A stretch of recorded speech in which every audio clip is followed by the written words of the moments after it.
ইমান দিনে আমাৰ চৰকাৰৰ যেতিয়া কোনোবা এজন কৰ্মচাৰী মৃত্যু হয় গোটেই কম্পেনচনেট যেটো টকা অকল ঘৈণীয়েক গৰাকীয়ে পাইছিল এতিয়া আমি নতুনকৈ এটা ব্যৱস্থা কৰিব খুজিছো যে 20% বৃদ্ধ দেউতাক মাকে পাব 80% হে ঘৈণীয়েক গৰাকীয়ে পাব কাৰণ নহলে কেতিয়াবা মই দুখো দিব নোৱাৰো বহুত যুৱক যুৱতী ডেকা বয়সতে কেতিয়াবা এক্সিডেন্ট আদিত মৃত্যু হয় স্বাভাৱিকভাৱে ঘৈণীয়েক গৰাকীয়ে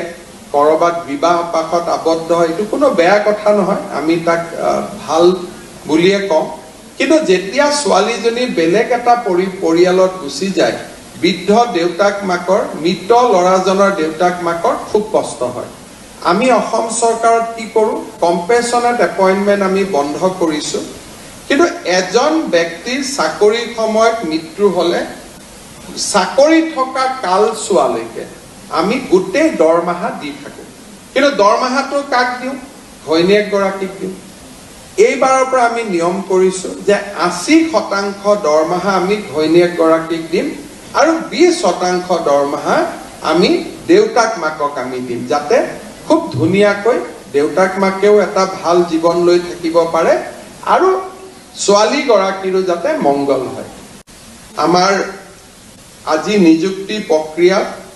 আন এটা নিযুক্তি হৈছে যে আমাৰ চিকিৎসা মহাবিদ্যালয়সমূহত আজি আমি বহুখিনি জিএনএম নিযুক্তি দিবলৈ ইয়াত আমি সমবেত হৈছো নগাঁও নলবাৰী কোকৰাঝাৰ আৰু তিনিচুকীয়া নতুনকৈ নিৰ্মাণ হোৱা 4খন চিকিৎসা মহাবিদ্যালয়ত আজি আমি 812 গৰাকী ষ্টাফ নাৰ্ছ আমি নিযুক্তি দিম এই প্ৰত্যেকখন চিকিৎসা মহাবিদ্যালয়তে আজিৰ পৰা 203 গৰাকীকৈ আমি ষ্টাফ নাৰ্ছ নিযুক্তি দিব পাৰিছো আৰু ইয়াৰ ফলত আমাৰ চিকিৎসা মহাবিদ্যালয় কেইখনতো নাৰ্ছৰ অভাৱ দূৰ হ'ব যোৱা বছৰতে আমি নগাঁও নলবাৰী আৰু কোকৰাঝাৰ চিকিৎসা মহাবিদ্যালয় আনুষ্ঠানিকভাৱে আৰম্ভ কৰিছিলো আৰু এই বছৰ আমি তিনিচুকীয়াটো এডমিশন দিবৰ বাবে গৈ আছো প্ৰথম ফাৰ্ষ্ট এমবিবিএছ বেচ এইবাৰ তিনিচুকীয়াটো নামভৰ্তি কৰিব পাৰিব ইয়াৰ ফলত আমাৰ চিকিৎসা মহাবিদ্যালয়ৰ সংখ্যা 13খনলৈ বৃদ্ধি পালে অহা বছৰ আমি গুৱাহাটীত আমাৰ ৰাজ্যৰ 14তম অৰ্থাৎ নাম্বাৰ 14 মেডিকেল কলেজখনো গুৱাহাটীত আমি আৰম্ভ কৰিম যাক আমি প্ৰাগজ্যোতিষপুৰ মেডিকেল কলেজ বুলি ইতিমধ্যে নামাকৰণ কৰিছো অৰ্থাৎ অহা বছৰলৈ গৈ আমাৰ অসমত 14খন চিকিৎসা মহাবিদ্যালয় হ'ব আৰু তাৰ পৰৱৰ্তী বছৰত একেলগে আমি অসমত বঙাইগাঁও চৰাইদেউ আৰু বিশ্বনাথ আমি আৰু 3খন চিকিৎসা মহাবিদ্যালয় 2026 চনত আমি আৰম্ভ কৰিব পাৰিম 2025ত এখন প্ৰাগজ্যোতিষপুৰ অৰ্থাৎ অসমৰ 14তম চিকিৎসা মহাবিদ্যালয় হ'ব আৰু 2026 চনত আমি 3খন আৰু নতুন চিকিৎসা মহাবিদ্যালয় বিশ্বনাথ চৰাইদেউ আৰু বঙাইগাঁৱত আমি আৰম্ভ কৰিব পাৰিম এতিয়া মই শেষত এটা বিশেষ কথাৰে সামৰণি মাৰিব খুজিছো আজি আমি বিশেষকৈ নাৰ্ছত যিসকলে নিযুক্তি পাইছো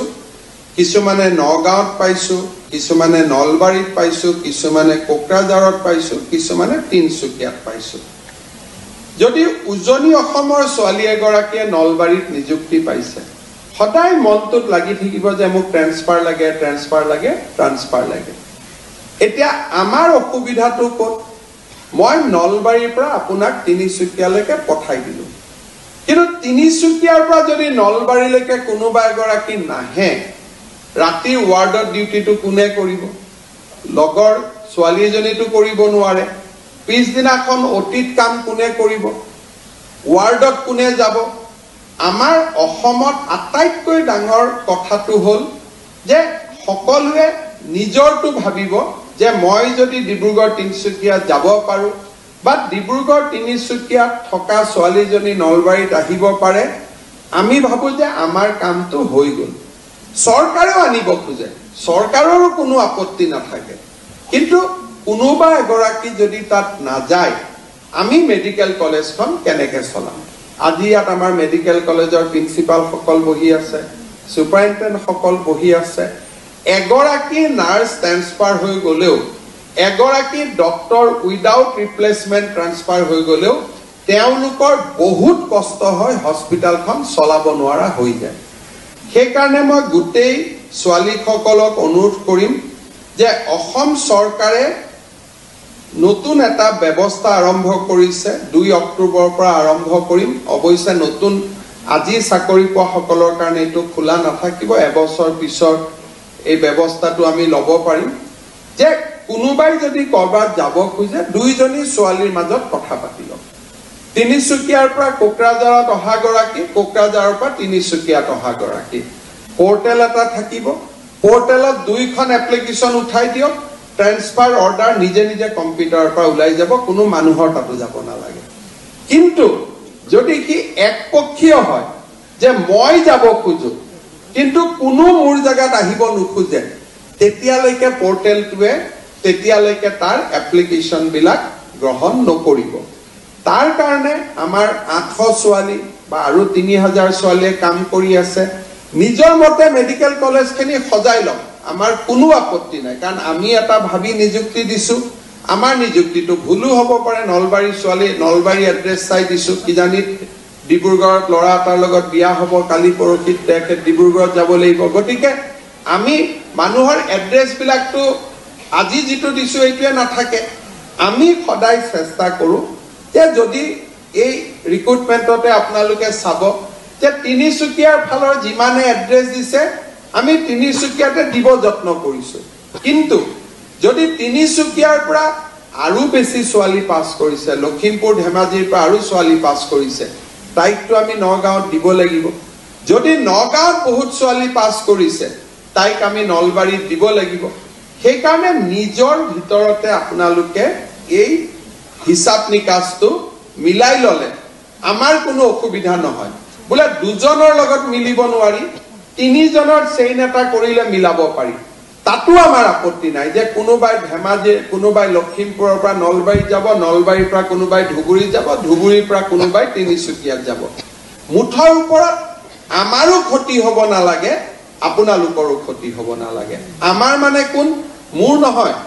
ৰোগীসকলৰ কাৰণ আমি যেনেকে ৰোগীসকলৰ কথাটো আটাইতকৈ বেছি আমি চিন্তা কৰিব লাগে সেই কাৰণে 2 অক্টোবৰৰ পৰা আমি এই সুবিধাটো প্ৰথম আৰম্ভ কৰিম দেশত কতো নাই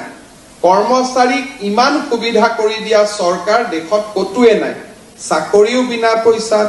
এপইন্টমেন্টও বিনা পইচাত সব বিলাক থকাৰ উপৰি 1 লাখতকৈ চাকৰি এতিয়া আমি নেক্সট ষ্টেপলৈকে যাব খুজিছো যে নিজে নিজৰ ট্ৰান্সফাৰ অৰ্ডাৰটো উলিয়াই লোৱা যে আপোনালোকে মই লখিমপুৰত যাব খুজিছো মই নলবাৰী খালি আমাৰ কাৰো অসুবিধা হ'ব নালাগে আৰু একেটা সুবিধা ইৰিগেশ্যন ডিপাৰ্টমেন্টতো থাকিব পিডব্লিউডিটো থাকিব খালি অফিচাৰৰ ক্ষেত্ৰত এই সুবিধাটো নাথাকে কাৰণ অফিচাৰ সকলক আমি এটা বেলেগ ধৰণে নিযুক্তি দিব লাগে কিন্তু তৃতীয় আৰু চতুৰ্থ শ্ৰেণীত কাম কৰা সকলোকে এইবাৰ আমি এইটো সুবিধা দিব খুজিছো যে আপোনালোকে যাতে নিজেই নিজৰ ভিতৰত মিউচুৱেল ট্ৰান্সফাৰ কৰি ল'ব পাৰে অফিচতো যাব নালাগে ডিএমই তাতো যাব নালাগে ডিএক্সএছৰ তাতো যাব নালাগে খালি আমি প্ৰত্যেক 2 মাহৰ মূৰে মূৰে কম্পিউটাৰত যিমান এপ্লিকেশন আছে আমি অৰ্ডাৰখিনি অটোমেটিক উলিয়াই দিম যে এভৰি 2 মাহ নতুন নতুন অৰ্ডাৰ প্ৰত্যেক 2 মাহত ওলাই থাকিব এইবাৰ মই মিউচুৱেলত সংগী নাপালো অহাবাৰ পাম অহা 2 মাহত আবেদন কৰিব পাৰিম তাৰ পিছৰ 2 মাহত পাম তাৰ পিছৰ 2 মাহত আবেদন কৰিব পাৰিম আৰু নিজৰ ভিতৰতে আমি মিলামিছা কৰি ৰাখিব পাৰিম আজিয়ে বুক কৰি থৈ দিব পাৰে যাতে বেলেগক নিদিয়ে যে তোৰ জায়গাত মই যাম মোৰ জায়গাত তই যাবি আজিয়ে বুক কৰি থৈ দিলেও কথা নাই কিন্তু আপোনালোকে এই সুবিধা এবছৰ পিছত পাব কাৰণ প্ৰথম জয়েন কৰাৰ লগে লগে জয়েন কৰা ছোৱালীক আমি ট্ৰান্সফাৰ নিদিও যিসকলে এবছৰ পুৰা কৰিলে তেওঁলোকক এই সুবিধাটো দিম। অহা 2 অক্টোবৰৰ পৰা আপোনালোকে এই সুবিধাটো ল'ব পাৰিব। আজিয়ে বুক কৰি থৈ দিলে হ'ল, তেতিয়া অহা 2 অক্টোবৰত আমাৰ নিজে নিজে ওলাই যাব। কোনেও ট্ৰেন্সফাৰ পোষ্টিং বিচাৰি MLA, মন্ত্ৰী, বিষয়া আপোনালোকে ক'তো ঘূৰি নাথাকিব। কাৰণ আমাৰ এটাই কথা যে মই যিমান পাৰোঁ প্ৰশাসনত স্বচ্ছতা আনিব খুজিছোঁ, যাতে কোনো কষ্ট নহয়, কাৰো ওচৰত কোনো মানুহ যাব নালাগে, যিটো ন্যায় পাব লাগে সেই ন্যায়টো যাতে নিজে নিজে পাব পাৰে। যোৱা কেইদিনমানত মই এটা বস্তু লক্ষ্য কৰি আছোঁ যে আমাৰ নাৰ্ছসকল বা ডক্টৰসকলে সন্তান জন্ম দিয়াৰ সময়ত যিখিনি প্ৰটোকল, সেই প্ৰটোকলবিলাক ভাল কৰি নমনাৰ কাৰণে আজিকালি মই গাঁৱে ভূঞে গ'লেই এবিধ নতুন ৰোগীক দেখা পোৱা আৰম্ভ হৈছোঁ।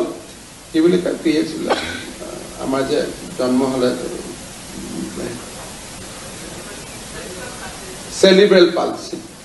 আজিকালি আগতে মইতো অসমত মোৰ ৰাজনীতি কৰা 24-25 হৈ গ'ল, বছৰ হৈ গ'ল, গাঁৱে ভূঞে ঘূৰি থাকোঁ। আগতে ইমান চেলিব্ৰেল পালচিৰ পেচেণ্ট আমি দেখা নাপাইছিলোঁ। এতিয়া যি মিটিঙতে যাওঁ 4 গৰাকী চেলিব্ৰেল পালচিৰ পেচেণ্ট বহিয়ে থাকে।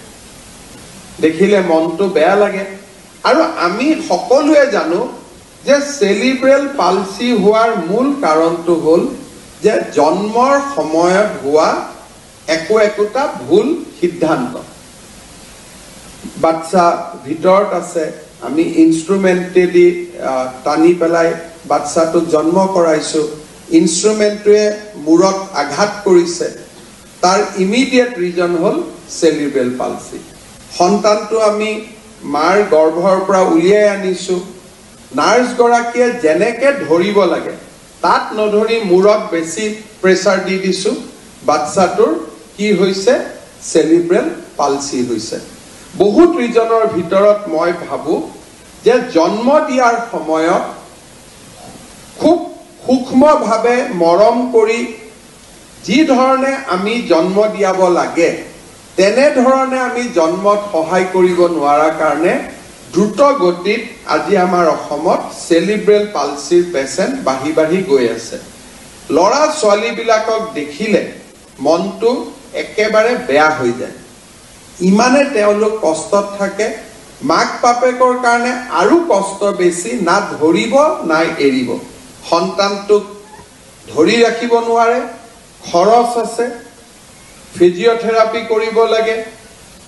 চিকিৎসা নাই, মাহত খৰচ, এৰিব নোৱাৰে নিজৰ পেটৰ বাচ্চা। এই ধৰণৰ আমাৰ কষ্টত ভোগ কৰা বহুত পেচেণ্ট মই মিটিঙত গ'লে দেখা পাওঁ। মই সুধো যে আপোনাৰ ল'ৰাটোৰ জন্ম ক'ত হৈছিলে? বিভিন্ন জাগাৰ কয়, কিন্তু বেছিকৈ গভৰ্ণমেণ্ট হস্পিটালৰ নাম কয়, কাৰণ এইবিলাক দুখীয়া মানুহ।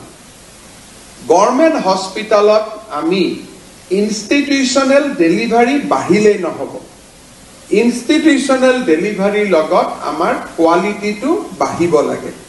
কোৱালিটিটো কোনে বঢ়ুৱাব? আমাৰ ষ্টাফ নাৰ্ছ আৰু ডক্টৰসকলে। বেচিকেলি নৰ্মেল ডেলিভাৰীৰ ক্ষেত্ৰত ডক্টৰৰ ভূমিকা খুবেই কম থাকে। আমাৰ ষ্টাফ নাৰ্ছসকলেই নৰ্মেল ডেলিভাৰী কৰোৱায়। চিজাৰিন হ'লে ডক্টৰ থাকে। আৰু এতিয়া আমি ষ্টাফ নাৰ্ছসকলক ৱেলনেছ চেণ্টাৰত আমি CHO কৰি দিছোঁ। তাৰমানে ৱেলনেছ চেণ্টাৰটো আমাৰ ষ্টাফ নাৰ্ছ বাইদেউসকলে হেড কৰে, গোটেই ব্যৱস্থাটো চাই তাত থকা নৰ্মেল ডেলিভাৰীখিনি আমিয়ে কৰাম। ইমান দিনে আমাৰ চৰকাৰৰ যেতিয়া কোনোবা এজন কৰ্মচাৰী মৃত্যু হয়, গোটেই কম্পেশ্যনেট যিটো টকা অকল ঘৈণীয়েকগৰাকীয়ে পাইছিল। এতিয়া আমি নতুনকৈ এটা ব্যৱস্থা কৰিব খুজিছোঁ যে 20% বৃদ্ধ দেউতাক মাকে পাব, 80%হে ঘৈণীয়েকগৰাকীয়ে পাব। মই যোৱা 3-4 বছৰ লোক নিৰ্মাণ বিভাগৰ মই মন্ত্ৰী হৈ আছোঁ, মুখ্যমন্ত্ৰীৰ লগতে। আৰু মই দেখা পাওঁ যে আমাৰ বহু সময়ত ইঞ্জিনিয়াৰসকলে ঠিকাদাৰসকলৰ ওপৰতে নিৰ্ভৰশীল হৈ থাকে, সাইট ভিজিট একেবাৰে কম থাকে, আৰু আনকি বহুত সময়ত এষ্টিমেট আদিও আমি নিজে চোৱাৰ অভ্যাসটো আমি কমাই পেলাওঁ। যেতিয়া এটা ৰাস্তাৰ মাজত পানী জমা হয়, তেতিয়া আমি বুজি পাব লাগিব যে ইয়াত ইঞ্জিনিয়াৰৰ কোনো তেওঁলোকৰ কন্ট্ৰিবিউশন দিয়া নাই। কাৰণ যেতিয়া ৰাস্তা এটা বনাব, মাছটো সদায় ওপৰত থাকিব আৰু মাজৰ পৰা পানী দুইটা সাইডলৈকে নিগৰিত হ'ব লাগিব। তাক আমি কেম্বাৰিং বুলি কওঁ। কেম্বাৰিং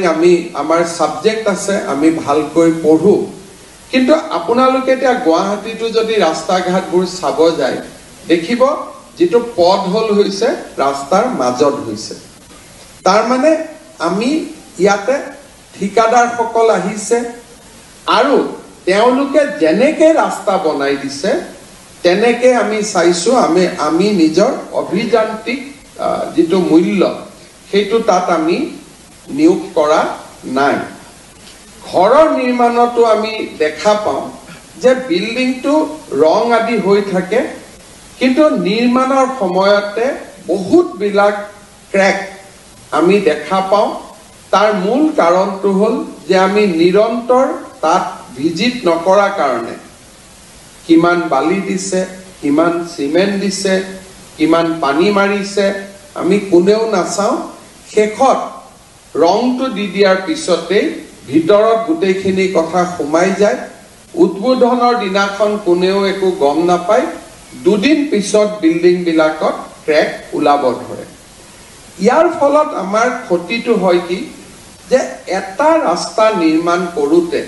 আজিকালি 1 কিলোমিটাৰ ৰাস্তা বনাওতে প্ৰায় 1.5 কোটি টকা লাগে। আৰু যিমানে ৰাস্তাৰ বনোৱাৰ মূল্য বাঢ়ি গৈছে, সিমানে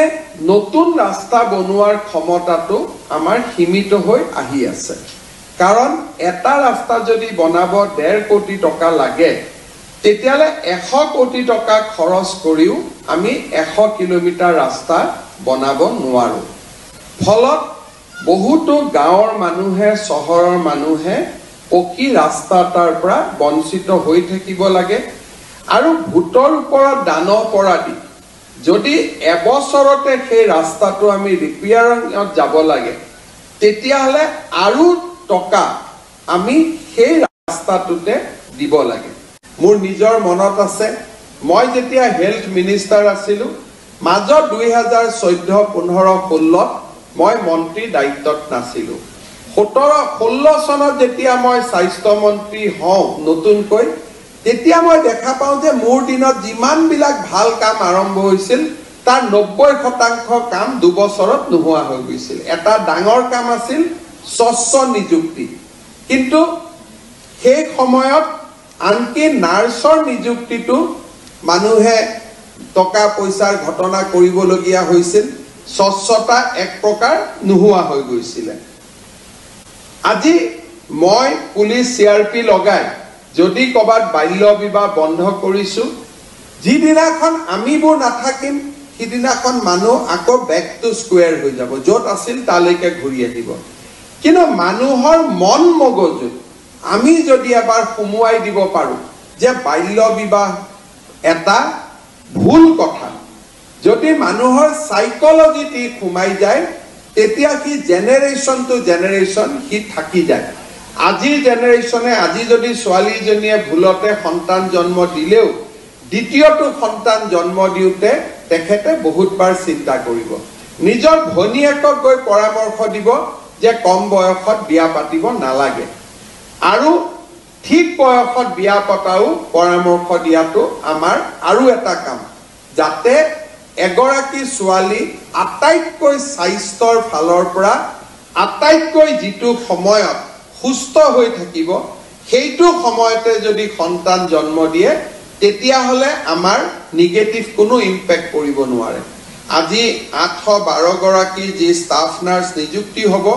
আপোনালোকে প্ৰতিটো দিনতে গৰ্ভৱতী মহিলাক সাক্ষাৎ কৰিব লগ পাব আৰু গৰ্ভধাৰণৰ আৰম্ভণিটো লগ পাব।